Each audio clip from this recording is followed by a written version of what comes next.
कुरान मजीद की एक आयत तिलावत की है। अल्लाह ताला सही तरह से बात कहने की, सुनने की, समझने की और अमल की तौफीक अता फरमाए। नया साल भी शुरू हो चुका है। आज यकम मुहर्रम है, 1429 हिजरी और 39 हिजरी, 10 साल पीछे चला गया था। रसूलुल्लाह सल्लल्लाहु अलैहि वसल्लम को हिजरत किए हुए 1438 साल मुकम्मल हो चुके हैं।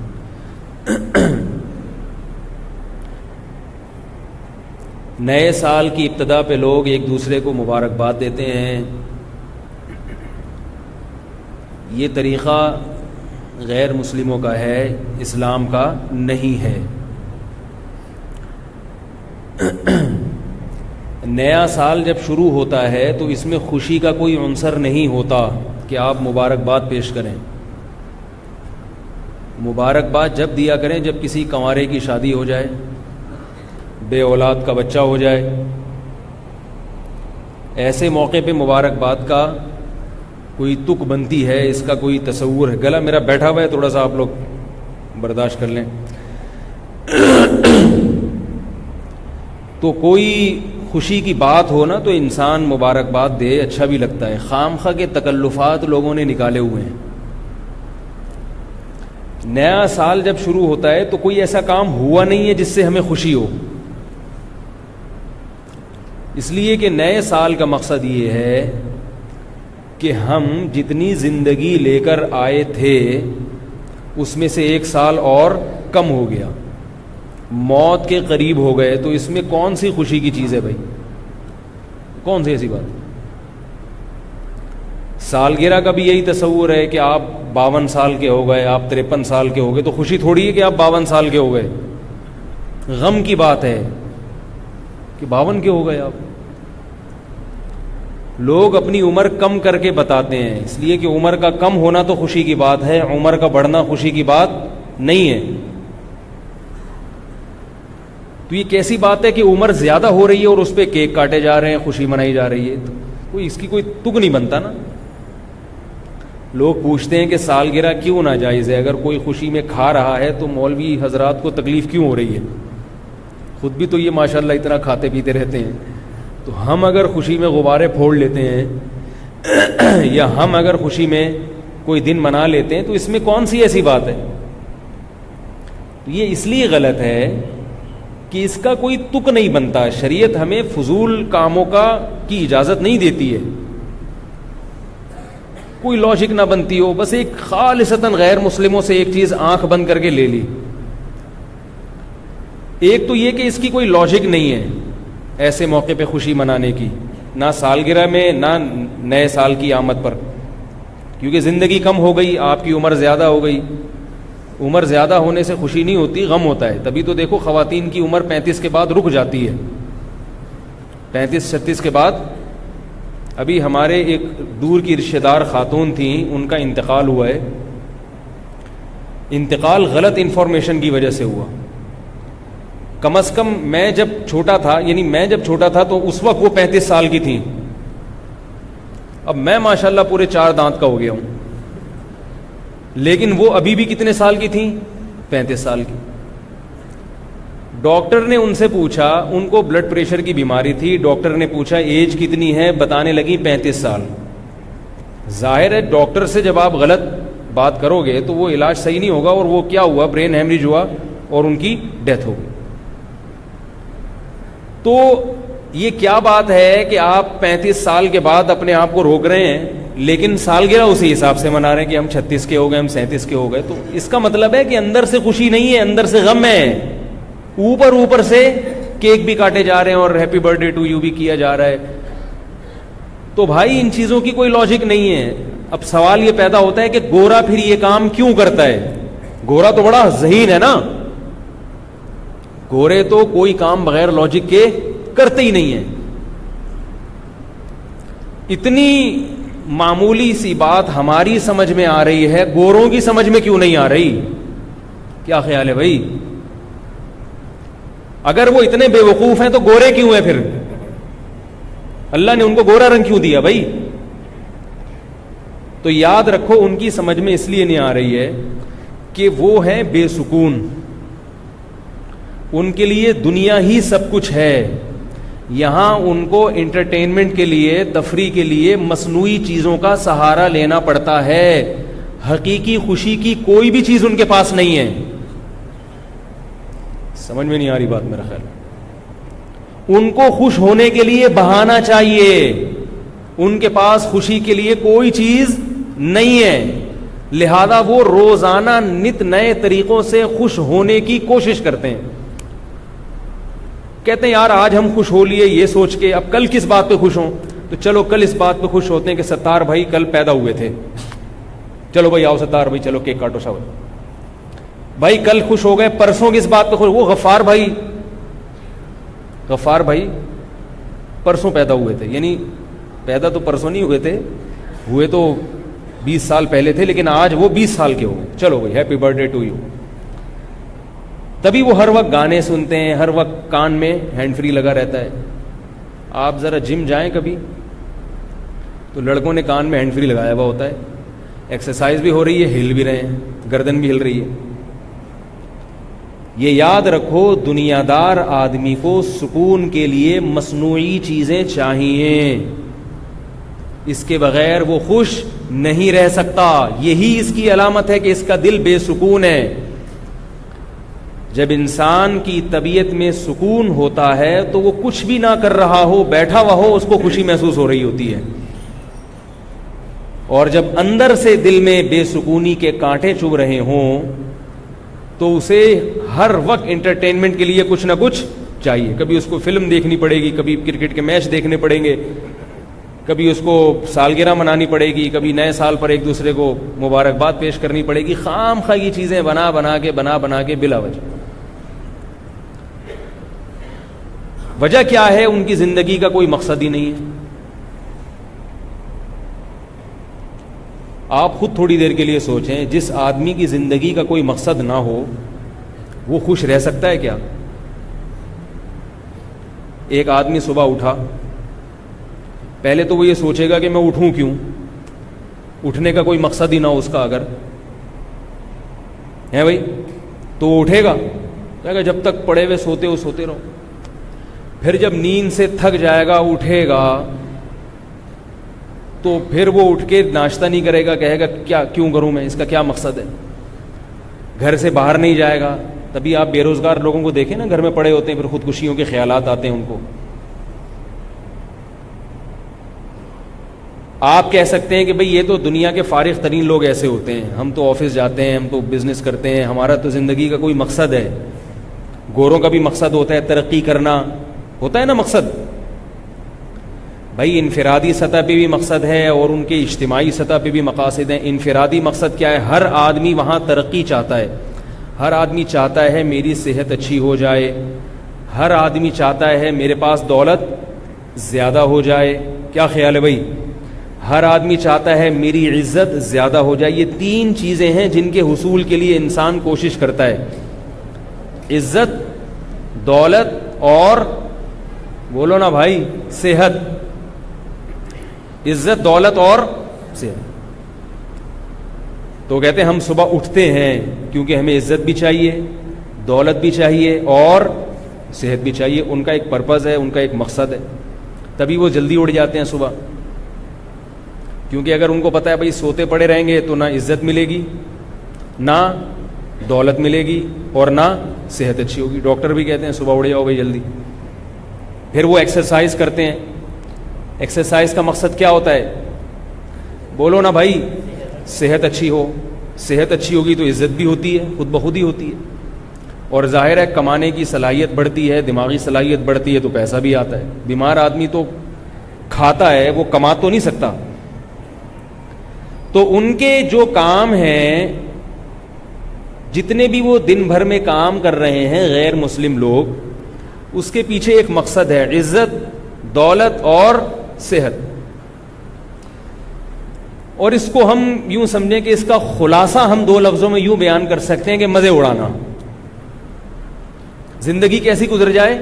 मजे की गुजरे, ये उनकी जिंदगी का मकसद है। मगर ये ऐसा मकसद नहीं है कि ये हासिल हर एक को हो भी जाए, और जिसको हासिल हो उससे फिर छीने नहीं है, ऐसा नहीं हो सकता। देखो, आपने अपनी जिंदगी का मकसद एक ऐसी चीज को बनाया कि आपको बताए या तो वो मकसद हासिल होगा ही नहीं, और अगर हो गया तो छिन जाएगा, तो आपको सुकून मिलेगा? बोलते क्यों नहीं भाई? मिसाल के तौर पर एक पहाड़ी की चोटी पे हीरा रखा हुआ है, डायमंड, बहुत महंगा। अब आपने अपनी जिंदगी का मकसद बना लिया कि ये केटू पहाड़ी की चोटी पर ये डायमंड रखा हुआ है, हीरा रखा हुआ है, इस हीरे को मैंने हासिल करना है। क्योंकि जब ये हीरा मेरी जेब में आएगा तो पैसा तो आएगा, पैसा आएगा तो सेहत भी, फिर अपनी मर्जी की चीजें खाएंगे ना। क्या ख्याल है भाई?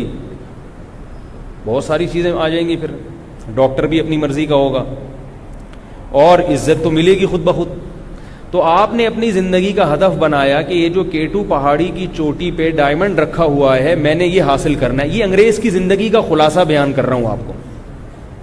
उनके अफराद भी इसी के पीछे भागते हैं, उनकी हुकूमतें भी। जैसे अभी अमेरिका को देख लो, यूके को देख लो, वो चाहते हैं हम ताकतवर से ताकतवर तरीन बन जाएं, सारी दुनिया पे हमारी हुकूमत हो, सारी दुनिया के वसाइल हमारे कब्जे में आ जाएं। तो इज्तिमाई सतह पे भी यही सोच है और इनफिरादी भी यही सोच है। समझ रहे हो? अब मिसाल मैं दे रहा हूं कि, यानी मिसाल तो वो दी जाती है ना जो आसान हो समझने में। तो एक केटू पहाड़ी के ऊपर एक हीरा रखा हुआ है। अमेरिका चाह रहा है कि ये हीरा मुझे मिल जाए, लंदन चाह रहा है कि ये हीरा मुझे मिल जाए, पाकिस्तान चाह रहा है कि मुझे मिल जाए। हुकूमतें भी कोशिश में लगी हुई हैं और अफराद भी। आप भी ये चाह रहे हो कि मुझे मिल जाए, गफ्फार भाई भी ये चाह रहे हैं, सत्तार भाई भी, वसीम, कलीम, सलीम कबाड़िया, सबकी यही ख्वाहिश है। क्या ख्याल है? अब जाहिर है केटू पहाड़ी पे चढ़ना आसान काम नहीं है। जब आप चढ़ने लगोगे तो सारे थोड़ी पहुंचेंगे। मा कुल्लु मा यतमन्ना रजुलु युद्रिकुहु तजरी रियाहु बिमाला तश्तही सुफुनु। हर वो चीज जिसकी इंसान तमन्ना करता है उसे हासिल नहीं कर पाता। कुछ लोग हासिल कर पाते हैं और कुछ हासिल नहीं कर पाते। तजरी रियाहु बिमाला तश्तही सुफुनु। किश्ती बाज मर्तबा एक सिमत में जाना चाहती है मगर हवाएं उसे दूसरी सिमत में मोड़ देती हैं। समंदर में हवा आपकी मर्जी से नहीं चलती कि आप किश्ती में बैठे तो चूंकि आपने ओमान जाना है तो हवाएं आपको ओमान ही लेके चली जाएं। ना ना ना ना, हो सकता है वो किसी और तरफ मोड़ दें आपको। और आजकल तो ये बहुत है, आजकल जो लड़के में इश्क मुआशके चल रहे हैं, 1% कामयाब होते हैं, 99% तावीज़ गंडों में लगे रहते हैं। उनको नहीं मिलता जो वो चाहते हैं। जो वो चाहते हैं उनको वो चीज़ नहीं मिलती, धक्के खाते रहते हैं सारी जिंदगी। तो बहुत से लोग ऐसे होंगे जो केटू पहाड़ी पे चढ़ने की कोशिश करेंगे मगर चढ़ ही नहीं पाएंगे। वो तो वैसे ही गम से मरेंगे कि नहीं मरेंगे कि यार हमने जिंदगी का हदफ क्या बनाया था, इस हीरे को हासिल करना, और ये हदफ हम हासिल नहीं कर सकते, तो बेसुकूनी होगी कि नहीं होगी? आपने जो मकसद था जब वही पूरा नहीं हो रहा, देखो जब मकासद पे इंसान कॉम्प्रोमाइज नहीं करता, वसाइल और जराए पे कॉम्प्रोमाइज कर लेता है। आप यहां से लाहौर जा रहे हैं, आपका हदफ क्या है? लाहौर पहुंचना। ट्रेन में बैठ गए आप, मकसद है आपका लाहौर पहुंचना। अब ट्रेन में सीट अच्छी नहीं मिली आपको, खाने पीने की प्रॉब्लम हो रही है, वॉशरूम में बड़ा मसला हो रहा है, पानी खत्म हो रहा है, ये सारी चीजें बर्दाश्त हो जाएंगी। आप कहोगे चलो यार जैसे तैसे गुजारा चलाओ, ठिकाने पे पहुंच जाएंगे तो सब चीजें हासिल हो जाएंगी। लेकिन इत्तला मिली कि ये गाड़ी लाहौर जा ही नहीं रही है, ये कोयटा जा रही है। अब आपका खिड़की से छलांग लगाने का दिल करेगा कि नहीं करेगा? क्या ख्याल है भाई?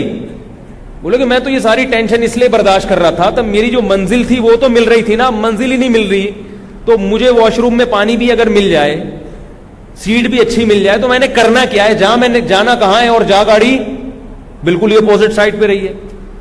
अब आप खिड़की से छलांग लगाओगे अगर शरीफ आदमी होगे।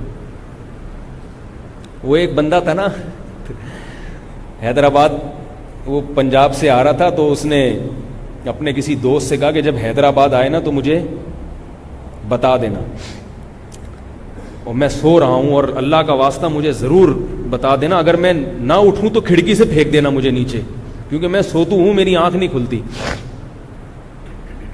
वो हैदराबाद आके गुजर गया, कराची आ गया, तो उसकी आंख खुली, दोस्त से पूछा यार मुझे हैदराबाद क्यों नहीं उतारा? तो कहने लगा कि यार मैंने, वो किसी ने उससे कहा कि अब ये तुम्हारा दोस्त तुम्हें तुम्हारी क्लास लेगा, तुमने इसको उतारा नहीं और खिड़की से फेंका नहीं। कह रहा नहीं, क्लास असल में वो लेगा जिसको खिड़की से फेंका है मैंने बाहर। ठीक है ना, असल क्लास वो लेगा जिसको खिड़की से बाहर फेंका है मैंने, जिसने कराची जाना था और फेंक कहां दिया उसको? हैदराबाद। तो मंजिल जो है ना, मंजिल जहां आप जाना चाहते हैं उस पे इंसान की दो राय नहीं होती। अब आप कह सकते हैं एक लड़का MBA करना चाहता है, वो नहीं कर पाया तो वो तो खुदकुशी नहीं करता, एक डॉक्टर बनना चाहता है, नहीं बन पाया तो खुदकुशी नहीं करता। वो इसलिए नहीं करता कि उसका मकसद डॉक्टर नहीं था, उसका डॉक्टर बनने से कुछ और मकसद था, पैसे का हुसूल मकसद था, इज्जत का हुसूल। तो वो कहते चलो कोई और रास्ता इख्तियार करो।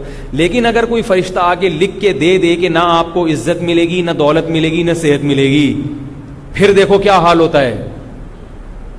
फिर 99% लोग खुदकुशियां करेंगे। अभी जो खुदकुशी नहीं हो रही ना, इसलिए नहीं हो रही कि हो सकता है मिल जाए, हो सकता है मिल जाए, हो सकता है मिल जाए, इस उम्मीद पे लोग जी रहे हैं, और इसी होते होते तलाश करते करते बिलाखिर मौत आ जाती है। लेकिन अगर किसी को पहले से पता चल जाए कि आपको ना इज्जत मिलेगी, ना दौलत मिलेगी और ना सेहत मिलेगी, देखो कितने लोग खंभों से लटकते हैं, फिर कितने चिपकते हैं।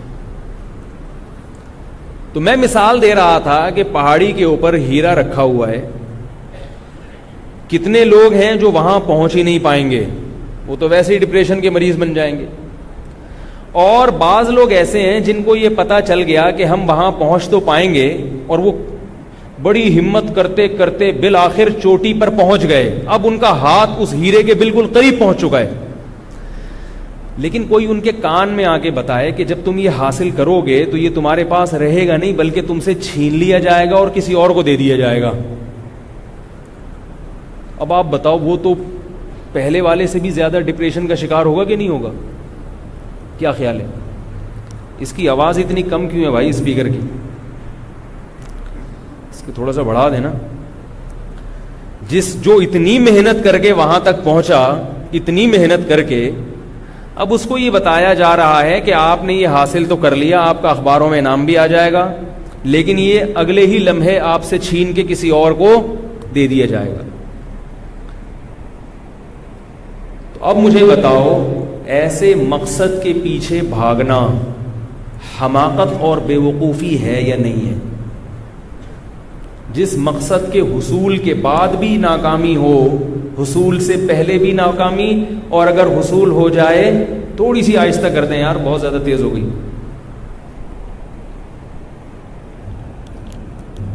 यानी हुसूल के बाद भी नाकामी और हुसूल से ना हो तो भी नाकामी। तो काफिर का मामला ये है कि वो इज्जत, दौलत और सेहत के पीछे भागता है, मगर जैसे जैसे उम्र ढलकती है सेहत से आहिस्ता आहिस्ता हाथ धोने पड़ते हैं। बाल सफ़ेद होना शुरू, नज़र कमज़ोर होना शुरू, कमर झुकना शुरू। कितनी ही लंबी उम्रें हो जाएं मगर बुढ़ापा सब पे आता है और बीमारियां सब पे आती हैं, और वो इज्जत जो हासिल की थी आहिस्ता आहिस्ता हाथ से निकलना शुरू हो जाती है। मैंने एक साइंसदान की यूट्यूब में वीडियो देखी, नोबेल इनाम याफ्ता साइंटिस्ट है अमेरिका का, उसकी बड़ी बड़ी इजादात हैं, बहुत इज्जत मिली उसको, बहुत दौलत मिली, मगर 10 साल से कोमे में गया हुआ है वो। बात नहीं आ रही समझ में मेरा ख्याल। 10 साल से, बोलो भाई, कोमे में। उसकी सेहत के लिए कितनी कोशिश की होगी भाई। वो लोग तो अपने लोगों की बड़ी हिफाजत करते हैं ना, इतना बड़ा साइंटिस्ट है तो इसका बीपी भी हर वक्त चेक होता होगा, शुगर टेस्ट भी होते होंगे। हुकूमत बाकायदा अपनी निगरानी में ऐसे साइंटिस्ट की हिफाजत करती है कि भाई इसको कुछ ना हो। ये कौम का बहुत बड़ा सरमाया है, मगर कौम का वो सरमाया 10 साल से कहाँ है? कौम में। थोड़ी सी दिमाग में कोई रग हिली है और इतना ज़हीन आदमी पड़ा हुआ है बिस्तर पे, राल टपकती रहती है, नर्सें साफ करती रहती हैं, उसकी क़ज़ाए हाजत, उसके पैम्पर की तब्दीली, क्योंकि वहाँ बच्चे तो पालते नहीं है ना, औलाद तो है नहीं, होती नहीं, होती भी है तो वो मौज मस्तियां कर रही होगी, तो नर्सें हैं, गवर्नमेंट उनको पैसे दे रही है और उस साइंटिस्ट की हिफाजत हो रही है। लेकिन उसकी जिंदगी क्या है? पड़ा हुआ है, 3 पीस सूट में टाई वाई लगी हुई है और गर्दन एक तरफ लुढ़की हुई है। कितनी मेहनत की, मगर उसका अंजाम क्या हुआ? ये अंजाम है, कोमे में गया हुआ है 10 साल से। तो ये चीजें हम देखते हैं, काफिर भी देखता है ये चीजें, उसे अपना फ्यूचर बहुत भयानक नजर आता है। ये जितने फनकार अदाकार होते हैं ना, इनका जरा बुढ़ापा देख लिया करो थोड़ी देर के लिए। ये जो ऐसे चमकते हुए चेहरे आपको मीडिया पे नजर आ रहे होते हैं, हर आदमी की तमन्ना होती है काश मैं होता, तो इनका बुढ़ापा देखा करो। जितनी हसीन इनकी जवानी होती है उतना ही खतरनाक इनका बुढ़ापा होता है, बहुत खतरनाक। एक आलिम गए यूरोप में, उनके दौरे हुए, आके कहने लगे अंग्रेज की जवानी जितनी खूबसूरत है बुढ़ापा इतना ही भयानक है, बहुत भयानक बुढ़ापा है, कोई पुरसाने हाल नहीं होता। तो ये जो मकसद है ना, मकसद हयात जो काफिर का है, वो ऐसा मकसद हयात है कि उसमें जाहिर है इंसान, ये कोई मकसद नहीं है, अल्लाह ने चूंकि इसके लिए बनाया नहीं है ना इंसान को, तो ये मकसद नहीं है। जब एक चीज आपकी मंजिल ही ना हो और आप उसको मंजिल समझ बैठो तो आप अंदर से टूट फूट जाते हो। आप चाहे कितनी सुकून की गोलियां खा लो मगर आपको सुकून नहीं मिलेगा। देखो नफ्सियात के जो बड़े बड़े डॉक्टर यूरोप और अमेरिका में हैं, हमारे यहाँ नहीं है। जो नफ्सियात के बड़े बड़े डॉक्टर जो है ना, वो जो जितने वहां हैं हमारे यहाँ नहीं। हमारे यहाँ का डॉक्टर भी अनाड़ी होता है, नफ्सियात के जो डॉक्टर होते हैं, बल्कि खुद नफ्सियाती होता है वो बेचारा, हकीकत है। इसलिए अपने आप को नफ्सियाती डॉक्टरों से दूर रखा करो। वो दवाइयों पे ला देगा, आपको लगा देगा, इनके पास कोई इलाज नहीं है सिवाय वो डिप्रेशन की गोलियों के, और सारी जिंदगी के लिए तबाह हो जाओगे। और ये एक डॉक्टर ने मुझे खुद बताया कि हम पागलों का इलाज करते करते थोड़े दिन में खुद ही पागल हो जाते हैं, फिर हम अपने इलाज के लिए किसी और डॉक्टर को दिखाते हैं। ये हकीकत है। जब इंसान सारा दिन पागलों में बैठा रहता है हर वक्त अजीब अजीब से, तभी मैं वहमियों का फोन नहीं सुनता। एक मसला किसी ने 2 दफा पूछ लिया मुझसे, तीसरी दफा पूछेगा तो मैं उसको वहमी नंबर 34 की लिस्ट में डाल देता हूं कि 33 तक है तो 34वां नंबर हो गया भाई तुम्हारा। ये हकीकत है, क्योंकि अगर आपने उसको फ्री कराया ज्यादा तो थोड़े दिनों में आपकी दिमाग की चूलें हिल जाएंगे। अभी एक साहब का फोन आया, मुझे हर वक्त वहम होता है कि मैं बीवी को तलाक तो नहीं दे रहा, हर वक्त कह रहे वो एक्चुअली मैं सोते हुए मैं उठा तो मैं नींद में था तो मुझे लगा कि मैंने दे दी है। मैंने एक दफा बताया, मैंने कहा नहीं हुई तलाक। फिर दोबारा फ़ोन, हज़रत मुझे ऐसा, मैंने कहा दोबारा बता दिया, अब अगर तीसरी मरतबा फ़ोन किया तो आपका नाम गफ़ार सत्तार कलीम से नहीं बल्कि वहमी हो। और तीसरी दफ़ा फ़ोन किया उसने, वहमी नंबर 34। अब फ़ोन नहीं उठेगा उसका, चाहे कुछ भी हो जाए, ज़मीन आसमान ही, क्योंकि हमें अपने दिमाग की हिफाजत पहले करनी है, दूसरे की फिक्र। हम अगर पागल हो गए, अल्लाह ना करे, ऐसी ऐसी फजूल बातें सुन सुन के, तो फिर हमारे पीछे जितने लोग हमारी इक़्तिदा कर रहे हैं वो सारे पागल हो जाएंगे, क्योंकि फिर हम मिंबर पे बैठ के ऐसी फजूल बातें करेंगे, लोग वो भी पागल हो जाएंगे। तो एक आदमी जो थोड़ा सा मुक़्तदा और रहबर हो, उसके दिमाग की हिफाजत ज़्यादा ज़रूरी है। अगर वो पागल हो गया तो पूरी कौम जो उसको फॉलो कर रही है वो क्या हो जाएगी? पागल। इसलिए मैं सुनता ही नहीं। वुजू नहीं हो रहा इनका, वुजू कर रहे हैं, हो ही नहीं रहा। एक दफ़ा बता दिया भाई हो गया, दोबारा अब नहीं मुझे फ़ोन करना। तू तालाब में छलांग लगा के मर जा भाई, तू, तेरा वुजू नहीं हो सकता, मर जा तू। ऐसे अजीब अजीब घुमाते हैं बातों को। वहमी आदमी खुद अपना इलाज करे तो होगा, दुनिया में किसी के पास इसका इलाज नहीं है। वो खुद अपने आप को इस जंजाल से निकाले। ओ भाई शलवार है, कपड़े नापाक हो गए, नलके के नीचे रखो, 2-3 दफा नचोड़ो, निकलो बदली गली से, छोड़ो कि छींटे ना पड़ जाए, ये ना पड़ जाए, यूं इतना अदसे लगा के देख रहे हैं। उनको बता दिया भाई ऐसे रगड़ो धो लो, बस यूं देखते क्यों कि छींटे पड़ रही है कि नहीं पड़ रही। नहीं हजरत, वो जो ऐसे होते हैं वहमी है, वो मैंने जब नापाक शलवार को हाथ लगा के जब रगड़ा तो मेरा हाथ नापाक हो गया, हाथ नापाक हो गया तो मेरा हाथ यहां लग गया तो ये जगह नापाक हो गई, इसको धोरा बैठ गए। अब जब ये जगह नापाक हुई तो उंगली दोबारा नापाक हो गई। जब ये उंगली दोबारा नापाक हुई है तो ये उंगली अगर घड़ी पे लग गई तो घड़ी कैसे पाक करूं। तो अगर मैं रोजाना इस तरह के मसाइल सुनूंगा तो मेरा भी दिमाग ऐसा होगा कि नहीं होगा। मैं कहता हूं अल्लाह का वास्ता तू नहीं पाक हो सकता भाई, हम अल्लाह का शुक्र है नहाते हैं पाक हो जाते हैं, आप नहीं पाक हो सकते।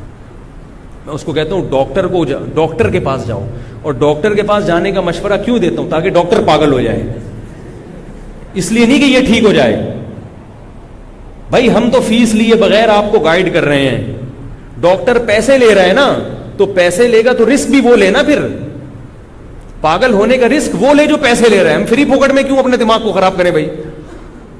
वो मैंने लतीफा सुनाया था ना, ये कि वहमी आदमी का लतीफा सुनाया था कि एक वहमी इस्तिंजा कर रहा था, उसको यकीन नहीं हो रहा था कि मैं पाक हो रहा हूं कि नहीं हो रहा। लोटों पे लोटे बहा दिए उसने, धो धो के, बड़े पेशाब पे ना वो, लेकिन नहीं हो रहा, उसको तसल्ली नहीं। उसने कहा दरिया में छलांग लगाता हूं मैं। दरिया में छलांग लगाया तो अब उसको ये वहम हो रहा है कि जो पानी गंदगी से आके टच हुआ वो पानी नापाक हो गया। वो जब हटाए वहां से तो पिछला वाला पानी उस पानी से टच हुआ तो वो वाला पानी भी क्या हो गया? नापाक। तो वो अब बेचारा घंटा वो नहा नहा के, फिर वो उसको एक तरकीब आई कि यार जब तक ये धूप में पानी सुखाओगे नहीं, ये सारा पानी धूप में उड़ जाए, उस वक्त तक मैं पाक नहीं हो सकता। तो धूप की तरफ रुख करके अपना इस्तिंजा सुखा रहे वो। किसी बच्चे को शरारत सूझी, उसने गुलेल में ढेला रख के मार दिया। जब ढेला उसके लगा है तो वो बच्चे के पीछे भाग रहा है। बच्चा समझा मेरी पिटाई लगाएगा, वो कह रहा है मैं तुझे कुछ नहीं कहूंगा, तो सिर्फ ये बता दे कि ये ढेला नापाक था या पाक था। क्योंकि अगर नापाक था तो अब दोबारा से पूरा वही प्रोसेस करना पड़ेगा मुझे, दोबारा से वही प्रोसेस। बाज लोगों को तलाक का वहम हो जाता है, बाज लोगों को वो मैंने बीवी को यूं बोल दिया तो कहीं तलाक तो नहीं हो गई, यूं बोल दिया तो कहीं तलाक तो नहीं होगी। अल्लाह के बंदो हंसी खुशी जिंदगी गुजारो अपनी आराम से। बाज यूट्यूब पे ऐसे क्लिप हैं कि वो तलाक यूं भी हो जाती है तो यूं भी हो जाती है, उससे लोग और वहमी बन गए हैं। ये जो मसाइल का इल्म है ना, जब तक कोई वाक़यतन मुस्तनद मुफ्ती ना हो उसके बगैर आप क्लिप ही ना सुना करें। देखो उलमा की भी ना मुख्तलिफ फील्ड होती हैं जिसमें वो स्पेशलिस्ट होते हैं। अब आप मैदे के डॉक्टर के पास जा रहे हो गला दिखाने के लिए, ठीक है वो जनरल फिजिशियन भी है लेकिन गले का माहिर नहीं है, वो पेट का स्पेशलिस्ट है, तो आप उसको मैदे की बीमारियां दिखाओ उसको। जैसे डॉक्टरों में मुख्तलिफ शोबों में माहिर होते हैं, कुछ तो जनरल फिजिशियन होते हैं, थोड़ी थोड़ी शुद्ध बुद्ध हर एक की रखते हैं, लेकिन फिर अलग अलग शोबों में माहिर होते हैं। ऐसे ही उलमा में सब दरस निज़ामी पढ़ के आलिम बन जाते हैं, हर शोबे में थोड़ी बहुत शुद्ध बुद्ध होती है, मगर हर एक हर फील्ड में माहिर नहीं होता। अब जो हदीस के इल्म में माहिर है वो फतवे में माहिर नहीं होते। समझ में आ रही है बात? बाज़ उलमा इल्म हदीस में बड़े माहिर होते हैं, सनदों की बहसें उनको बहुत याद होती हैं कि ये रावी कमज़ोर है, ये सिक़ा है, ये काबिल एतमाद है, ये हदीस सही है, ज़ईफ़ है, लेकिन फतवे की लाइन में वो ज़ीरो होते हैं। फतवा नहीं लिया जाएगा उनसे। फतवा बिल्कुल एक अलग फील्ड है कि मसला क्या बताना है, ज़माने के लिहाज से उसमें क्या तब्दीली हो गई है, उर्फ में क्या तब्दीली है। अब वो एक साहब ने कहीं अपनी बीवी से कह दिया तुम आज़ाद हो, 3-4 दफ़ा का तुम आज़ाद हो, आज़ाद हो, ऐसे हंस खेलते। अब वो बीवी नीम मुफ्ती खतरा ईमान, वो आलिमा बनी भी थी, वो रोने धोने लगी, कहने लगी ये तो तलाक़ें वाक़ई हो गई हैं। वो साहब मेरे पास आए, उन्होंने कहा मेरी बीवी आलिमा, वो कह रही तलाक़ हो गई है। मैंने कहा क्यों हो गई? आपने आज़ाद आज़ाद आज़ाद इतनी दफ़ा का, कोई लड़ाई हो रही थी, कोई झगड़ा हो रहा था? कह रहे नहीं मैं तो हंसी खुशी हम लोग। मैंने कहा हंसी खुशी में तो कोई खाम हमें तलाक नहीं देता, तलाक तो गुस्से में दी जाती है ना। मैंने कहा आपकी नीयत क्या थी? कुछ और, किसी और चीज़ से आज़ाद कर रहे होगे आप, सोचो, उसको याद नहीं आ रहा। ये भी याद रखो तलाक गुस्से में हो जाती है। ये जो लोग कहते हैं ना शदीद गुस्सा था तो तलाक नहीं हुई, ऐसी कोई हदीस नहीं है कि शदीद गुस्से में तलाक नहीं होती। तलाक होती ही गुस्से में आमतौर पर। मज़े, एक तबलीगी जमात के आलिम थे, उनके पास कोई आया, कहने लगा मैंने गुस्से में बीवी को तलाक दी है। उन्होंने कहा कि हो गई है। उन्होंने कहा बहुत सा गुस्से में था मैं। उन्होंने कहा ऐसे कोई भी नहीं कहता कि जा मेरी प्यारी तुझे तलाक, गुस्से में ही होता है ये काम। आजकल नए नए मुफ्ती आ रहे हैं मार्केट में, उन्होंने यूट्यूब पे ऐसे मुफ्ती बहुत हैं कि गुस्से में हो तो तलाक नहीं होती, और हदीस का रेफरेंस भी दे देंगे। कोई ऐसी हदीस नहीं है कि जिसमें आता हो कि गुस्से में तलाक नहीं होती, ऐसी कोई हदीस नहीं है। हदीसों के तर्जमे गलत कर देते हैं लोग, रेफरेंस को देखते हैं बस, बुखारी का हवाला मिल जाए, मुस्लिम का हवाला मिल जाए, इतना देखते हैं लोग। आगे लोगों में शऊर नहीं है कि इस हदीस का, इसमें कोई ऐसा लफ्ज भी है जो गुस्से पर दलालत कर रहा हो। ऐसी कोई हदीस नहीं है कि गुस्से में तलाक नहीं होती। तलाक गुस्से में हो जाती है, प्यार में भी हो जाती है, गुस्से में भी हो जाती है, नशे में भी हो जाती है। अगर नशा किसी ने खुद किया है तो उसमें भी तलाक वाक़ई हो जाती है। शरीयत में नशा अगर आपने खुद किया है तो ये काबिल मुआफी नहीं है। देखो यूरोप अमेरिका का कानून है, शराब पी के आपने बंदा मार दिया, आपको फांसी नहीं होगी। समझ रहे हो? उनके यहां कानून है। इस्लाम में ऐसा कानून नहीं है। इस्लाम में शराब पी के बंदा मार दिया, आपको मारा जाएगा, पकड़ा, कत्ल किया जाएगा आपको। आपने शराब पी के किसी को गोली मार दी तो शरीयत क्या कहती है?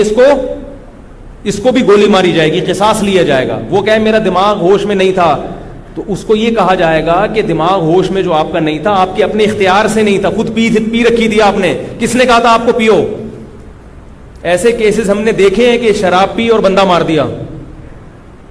तो वो पी क्यों थी आपने?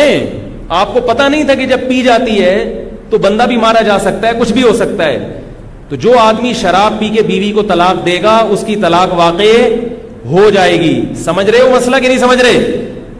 आजकल ये भी फैशन चल पड़ा है, शराब पीते हैं, नशा करते हैं, तलाक दे देते हैं, कहते नहीं हो जाती है। और जो कहते हैं ना मेरा दिमाग काम नहीं कर रहा था नशे में, उससे कहो फिर बीवी को क्यों दी, मां या बहन को क्यों नहीं दे दी तलाक तुमने? बहुत मुश्किल है समझाना। आप लोग तो माशाल्लाह कोई भी पी के नहीं आया ना अल्हम्दुलिल्लाह, तो आपको तो समझ में आना चाहिए भाई। अगर वो कहता है मेरा दिमाग काम नहीं कर रहा था, तो सवाल पैदा होता है कि फिर बहन को क्यों नहीं दे दी तलाक, मां को क्यों नहीं दे दी, भाई को क्यों नहीं दे दी? इसका मतलब पता था कि ये बीवी है, इसको होती है तलाक। तो चाकू मार देगा तो लगेगा कि नहीं लगेगा?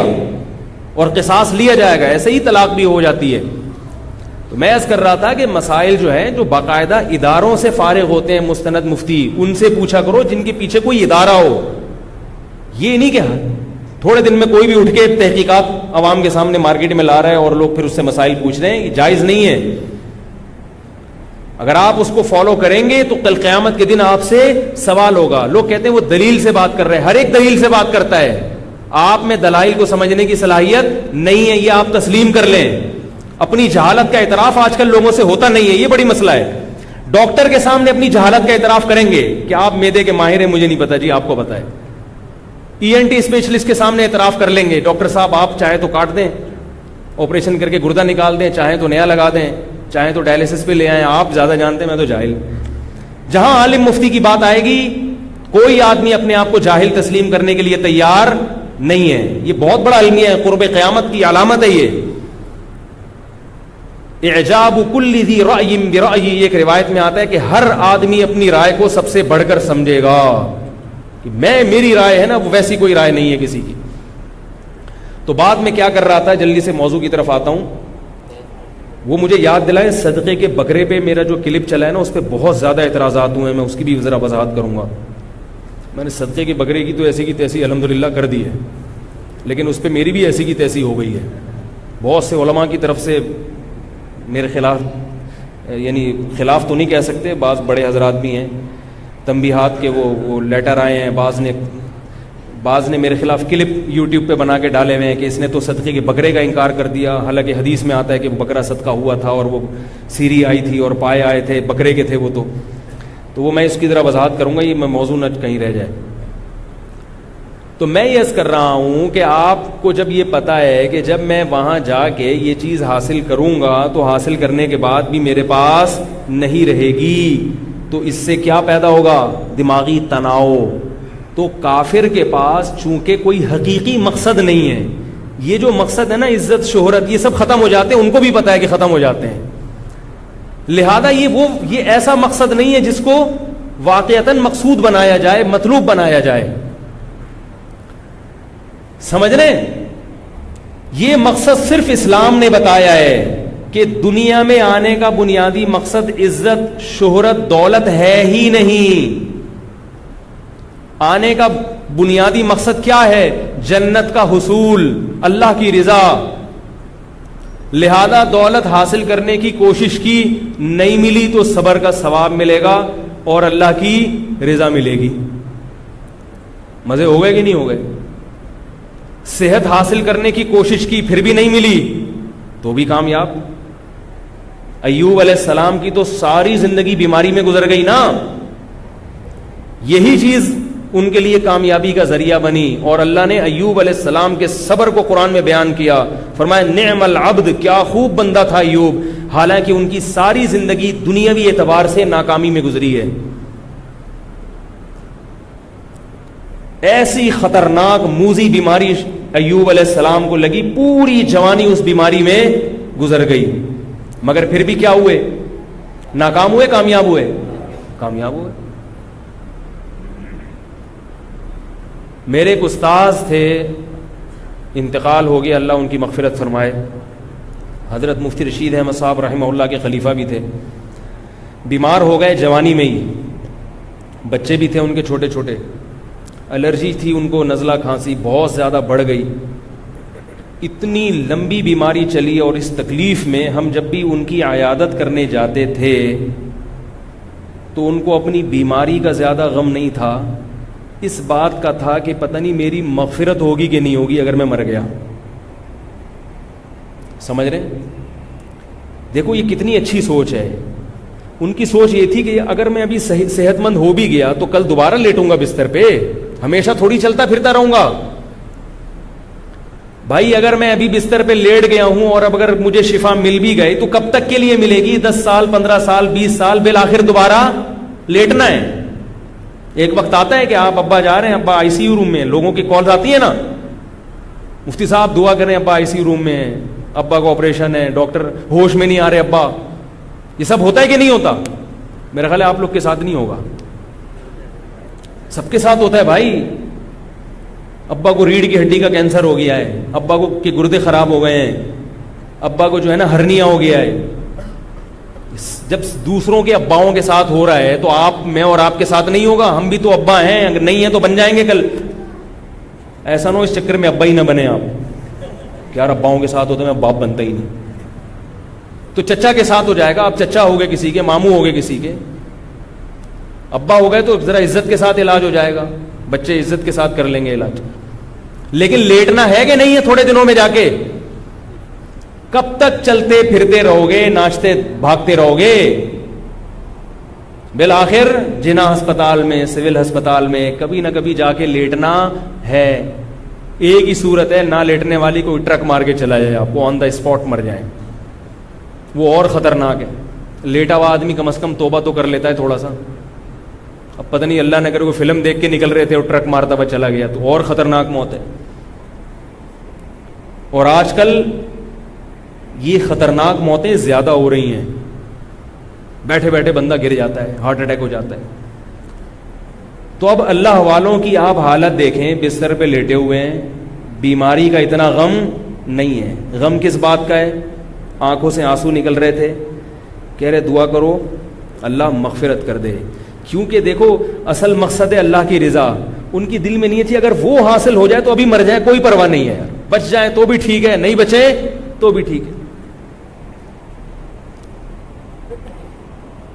तो ऐसा आदमी खुदकुशी करेगा? कभी भी नहीं करेगा। ऐसा आदमी डिप्रेशन का मरीज बनेगा? कभी भी नहीं बनेगा। उसको पता है कि इस गम में और तकलीफ में मेरे गुनाह मुआफ हो रहे हैं। बाज बुजुर्गों पर ये इस कैफियत का इतना गलबा हुआ है, तकलीफ में गुनाह माफ होते हैं ना, तो ऐसा गलबा हुआ है कि तकलीफ पहुंचती थी तो वो मुस्कुरा देते थे। ऐसा ऐसा गलबा भी हुआ है। रसूलुल्लाह सल्लल्लाहु अलैहि वसल्लम ने इरशाद फरमाया कि मुसलमान को, यानी अहले ईमान को, जिसका अल्लाह पर एतमाद और तवक्कुल है, एक कांटा भी चुभता है तो उस कांटे के बदले में भी उसका कोई गुनाह मुआफ होता है। तो जब इंसान मकसद ही आखिरत को बना लेगा तो उसे एंटरटेनमेंट के लिए सालगिरह की जरूरत, बोलो ना भाई, नहीं पड़ेगा, वो ऐसे ही खुश होगा। हर आने वाला दिन मौत के करीब कर रहा है, जिंदगी से बहुत ज्यादा मोहब्बत नहीं होगी उसको, होगी मोहब्बत एतदाल से। जिंदा रहने का हर एक को शौक होता है, मगर एतदाल से हो तो अच्छा है, एतदाल से ज्यादा बढ़ जाए तो यही आपको मरीज बना देगा। किसी से भी जब ज्यादा मोहब्बत होती है ना, बीवी के अलावा, तो परेशान ही होता है आदमी। भाई इश्क मुआशका हो गया और वो चीज मिल नहीं रही तो परेशान होते हैं ना लोग, खंबे से चिपक रहे हैं। भाई नॉर्मल रहते तो ये नौबत ना आती। क्या ख्याल है? तो इसी तरह ये इश्क जिंदगी से भी हो जाता है बाज लोगों को, बल्कि अक्सरियत को जिंदगी से भी इश्क हो जाता है। अगर जिंदगी से आपको इश्क हो गया तो बड़ी खतरनाक बात है, क्योंकि ये महबूबा बिलाखिर आपको छोड़कर जाने वाली है। इससे जो बेसुकूनी होगी वो बहुत ज्यादा होगी। इसलिए जिंदगी से मोहब्बत करो मगर इश्क ना करो, एक एतदाल से मोहब्बत करो जैसे हमारे बुजुर्गों ने की है। अल्लाह जिंदा रहने का शौक है, मर गए तो भी कोई टेंशन नहीं है, समझ रहे हो? नहीं तो आज नहीं मरेंगे तो कल मरेंगे। ये ऐसे ही है जैसे आप लाहौर जा रहे थे, आपको किसी ने बताया कि 18 घंटे में आप पहुंचेंगे, मंजिल आपकी लाहौर है 18 घंटे में, लेकिन दरमियान में हैदराबाद से उतार के आपको जहाज में बिठा के 2 घंटे में पहुंचा दिया। आप कहोगे चलो यार जो 18 घंटे का सफर था वो 1-2 घंटे में हो गया। तो 60 साल में जाना था अल्लाह के पास, 70 साल में जाना था, अल्लाह ने क्या कहा 35 में ही चलो। चलो भाई जब जाना वही है, जरा जल्दी चले गए। क्या ख्याल है? कोई टेंशन की बात नहीं। हमारे शेख हज़रत मुफ्ती रशीद अहमद साहब रहमहुल्लाह ताला, उनकी उम्र जब 63 साल की हो गई तो फरमाते थे अब मुझे जिंदा रहते हुए शर्म आने लगी है कि भाई नबी सल्लल्लाहु अलैहि वसल्लम 63 में चले गए, मैं फिर भी जिंदा हूँ। तो शर्मा शर्मी में 78 साल 80 साल तक जिंदा ही रहे वो, ठीक है ना। सेहत इतनी अच्छी थी, इतनी अच्छी सेहत, क्योंकि जब खुश रहता है तो सेहत खुद ब खुद अच्छी होती है। अब जिंदा रहने की भी फिक्र, एक फिक्र है ना, वो भी तो आपको घुलाएगी अंदर से। क्या ख्याल है? अब आप जिंदा रहने के शौक में बहुत, यार मैं बस मरूं नहीं, तो ये भी तो एक टेंशन है ना, तो इससे तो और मरोगे। ये जो गोरों की इतनी अच्छी सेहतें हैं ना, अगर इनको डिप्रेशन ना हो तो ये 2-2 साल जिंदा रहें। और हमारी जो हालत है ना, हम लोग जो टेंशन फ्री जिंदगी गुजारते हैं, अगर हमारी वो अच्छी खुराकें हमें मिलना शुरू हो जाएं तो हम भी 200 साल तक चले जाएंगे। तो हम खा जो कुछ रहे हैं, जो पानी पी रहे हैं, ये पता नहीं हम जिंदा कैसे हैं। 36% गटर का पानी शामिल है, ये जो लाइन का पानी आप पी रहे हैं, सिर्फ 36%, फिर भी जिंदा है माशाल्लाह। पानी लोग बॉयल कर लेते हैं, मगर उबला हुआ पानी वो खुद एक नुकसानदेह चीज है, वो नेचुरल थोड़ी है। उबला हुआ पानी पी के मरा हुआ पानी है वो, जब पानी बॉयल कर लिया मर गया वो, खत्म, उसकी सारी ग़िज़ाइयत खत्म। अब आप वो पिएंगे, हजम भी जल्दी होगा, लेकिन थोड़े दिनों में आपका मैदा छुई मुई बन जाएगा और उसमें नेचुरल पानी हजम करने की सलाहियत खत्म हो जाए। तभी जो उबले हुए पानी पीते हैं वो आम पानी का एक घूंट नहीं पी सकते। इसलिए पानी भाई उबाल के नहीं पिया करो, जो डॉक्टरों की वो बात कभी भी तस्लीम ना करो जो फितरत के खिलाफ लेके जा रही है। ये बात याद रखो, चाहे कैसी तहकीकी रिसर्च क्यों ना हो। हजारों साल से इंसान बगैर उबला हुआ पानी ही पीता आ रहा है, आदम अलैहिस्सलाम से लेके आज तक। हमारे नबी ने भी कभी पानी उबाल कर नहीं पिया। ठीक है, पानी उबाल कर पीने में, उसको उबालने में जरासीम खत्म हो जाते हैं, बहुत चीजें आ जाती हैं, लेकिन वो नेचुरल नहीं रहता। कुछ चीजें ऐसी आ जाती हैं उसमें जो आपकी सेहत के लिए नुकसानदेह हैं। लेकिन मुसीबत यह है कि कच्चा पिए तो 36% गटर है उसमें, फिल्टर करके पिए तो कचरा तो निकल जाएगा मगर गटर के जरासीम तो नहीं निकलेंगे ना उसमें।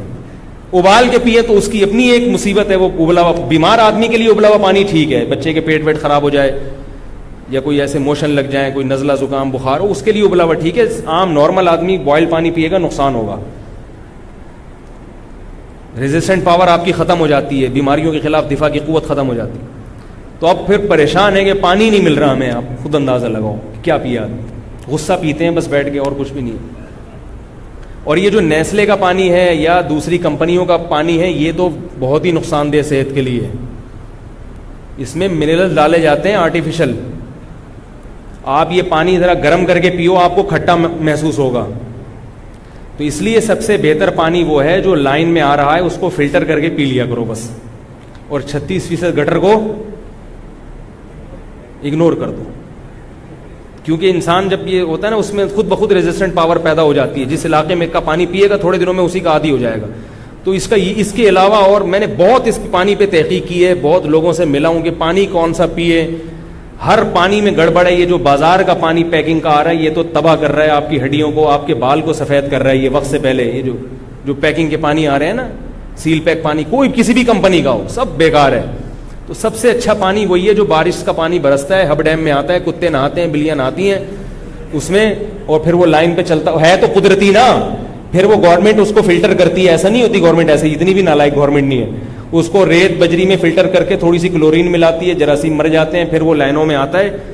तो इसमें जो लाइनों के अंदर जो बिल्ली और कुत्ते और चूहे हैं, उनको छानने के लिए आप अपने घर में क्या लगा लो, एक फिल्टर लगा लो, ताकि रेत कचरा छन जाए बस। इसके अलावा कोई और पानी पीने की चिंता जरूरत नहीं है। यही है। या बोरिंग का अगर मीठा पानी निकल आए तो सुभान अल्लाह, बोरिंग का पानी किसी अगर मीठा निकल आए तो इससे बेहतर तो कोई पानी है नहीं। लेकिन हमारे यहाँ बोरिंग का मीठा होता नहीं। खैर, बात कहां से कहां चली गई जी। हाँ, वो मैं बताता हूं अभी।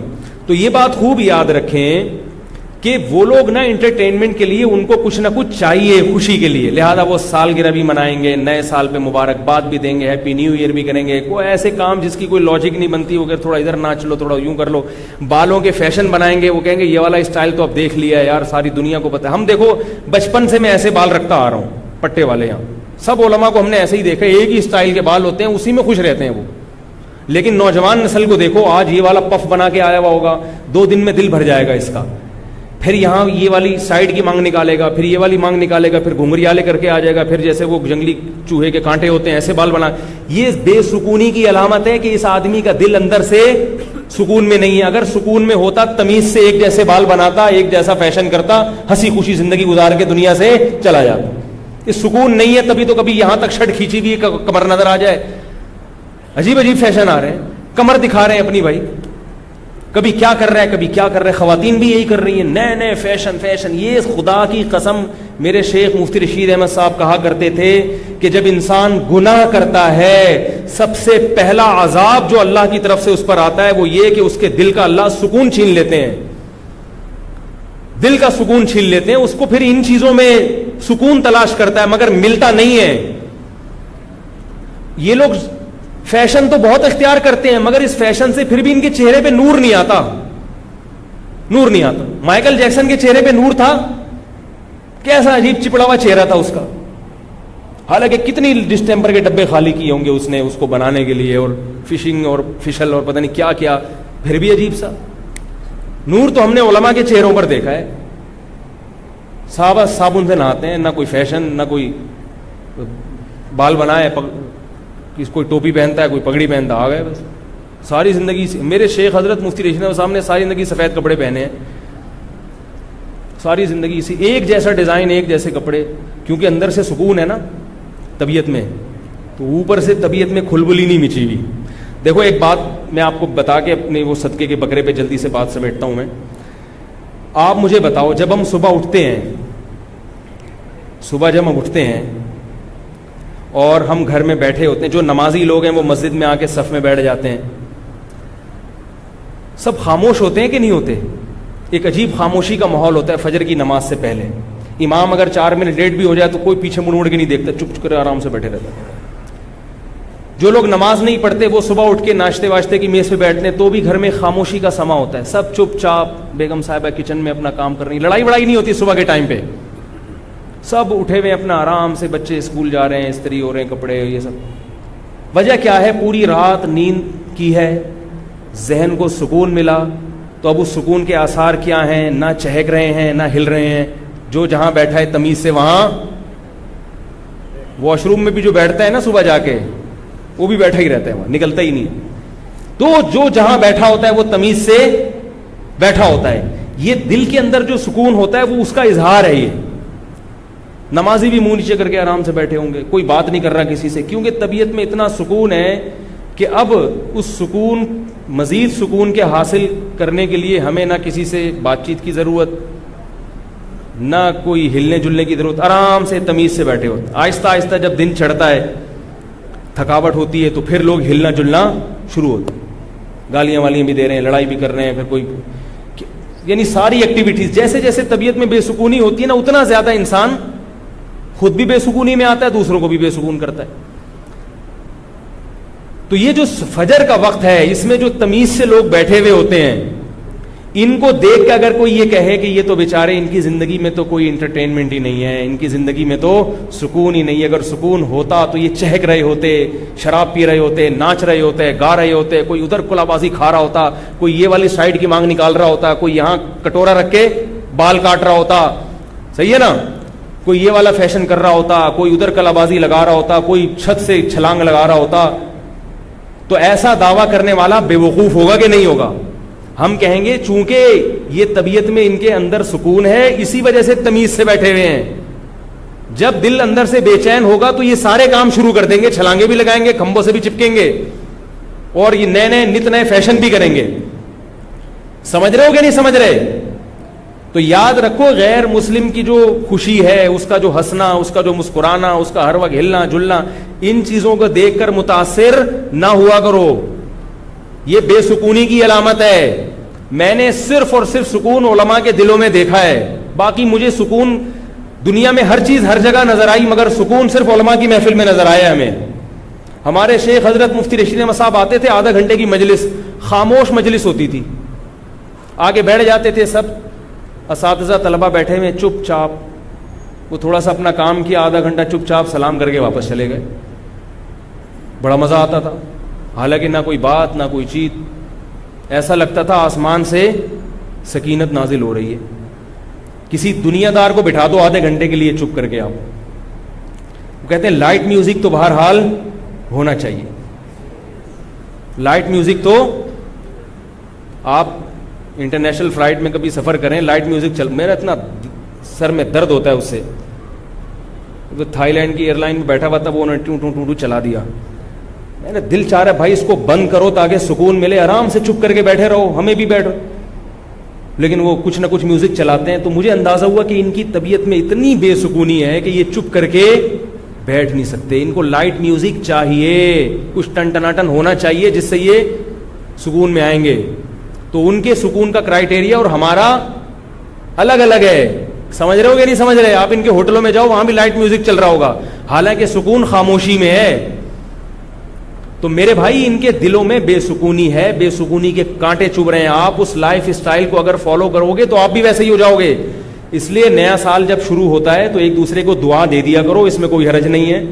एक दूसरे को तंबी की, इबरत की बातें कर दिया करो कि भाई अब जिंदगी में 1 साल और कम हो गया, तो जरा तजदीद कर लेते हैं। नया साल अब जैसे पहले हमने जिंदगी गुजारी है, गलत गुजारी है, अब ये 1439 हिजरी शुरू हो गया, आओ अज़म करते हैं कि इस साल हम वो गलतियां नहीं करेंगे जो पहले हमने की थी। ये बातें तो ठीक हैं, समझ रहे हो कि नहीं समझ रहे? एक तजदीद करनी चाहिए भाई, जिंदगी में 1 साल और कम हो गया, तो अब थोड़ा सा हम इसको ताज़ा कर लें। ऐसे मैसेज घुमाना तो ठीक है, मुबारकबादी, हैप्पी न्यू ईयर, ये फजूल चीज़ें हैं, ये उन पे सूट करती हैं, ये हम पे सूट बोल लो यार नहीं करें।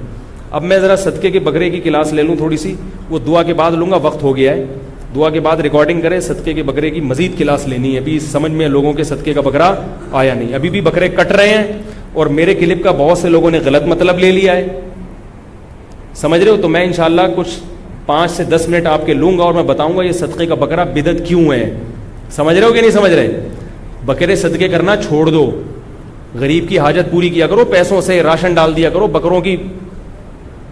बकरों को छोड़ दो अपने हाल पे बेचारो, उनको भी जिंदा रहने का हक दो। कुर्बानी पे कटते हैं, अकीबे कटते हैं, काफ़ी है। तो मैं दुआ के बाद इस मसले की ज़रा वजाहत करूंगा। जो हजरात बैठना चाहें बैठ सकते हैं, जो जाना चाहें वो जा सकते हैं। स्कूल सिलसिले में बात याद नहीं हुई, याद भाई ये दी मेंटोर स्कूल है, बहुत अच्छा स्कूल है।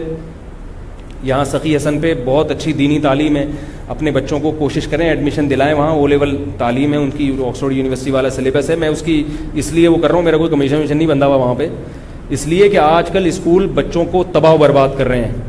मैंने एक वाक़या सुनाया था ना कि एक डॉक्टर साहब ने अपने अब्बा को घर से बाहर निकाल देते हैं, वो कि अब्बा आपने सिगरेट पीनी है तो घर से बाहर जाके पिए, मेरे बच्चे डिस्टर्ब होते हैं। उस बाप ने अपने बेटे को डॉक्टर तो बना दिया मगर अच्छा इंसान नहीं बनाया। जिन स्कूलों में पढ़ा है, जिन यूनिवर्सिटी में पढ़ा है, वहाँ मेडिकल साइंस तो पढ़ाई जाती है मगर बाप का एहतराम नहीं सिखाया जाता। अगर वो अपने बच्चे को मदरसे में पढ़ाते तो फिर अगर सिगरेट पीते तो बेटा कहता है कि बच्चों तुम बाहर चले जाओ, अब्बा क्या कर रहे हैं, सिगरेट पी रहे हैं। अव्वल तो अब्बा को सिगरेट नहीं पीनी चाहिए, लेकिन अगर पी रहे हैं तो बच्चों की जिम्मेदारी है वो घर से बाहर जाएं। ये नहीं कि बच्चे घर में रहेंगे और दादा को घर से बाहर निकाल दो। नहीं यार मेरा गलत बात। तो ऐसे स्कूलों को प्रोमोट करना चाहिए जो दीन और दुनिया दोनों को साथ लेके चल रहे हैं। तो ये मेंटोर स्कूल है माशाल्लाह, अच्छा एक इनका सिस्टम है, दीन दुनिया को साथ लेके चल रहे हैं। तो ऐसे स्कूलों को प्रोमोट करना चाहिए। बच्चों का एडमिशन कराएंगे तो स्कूल चलेगा ना। 4 बच्चे बैठे हुए तो फिर थोड़ी चलेगा, वो भी ज़कात सदकात पे आ जाएगा। और जिस दिन ज़कात सदकात पे आया तो फिर उसका भी वही हाल हो जाएगा जो दूसरे स्कूलों का है। हर दीनी तहरीक को बस लोग चाहते हैं ज़कात पे आ जाए वो किसी तरीके से, तो ऐसा नहीं करना चाहिए। सुभानकल्लाह व बिहम्दिका नशहदु अल्ला इलाहा इल्ला अंता नस्तगफिरुक।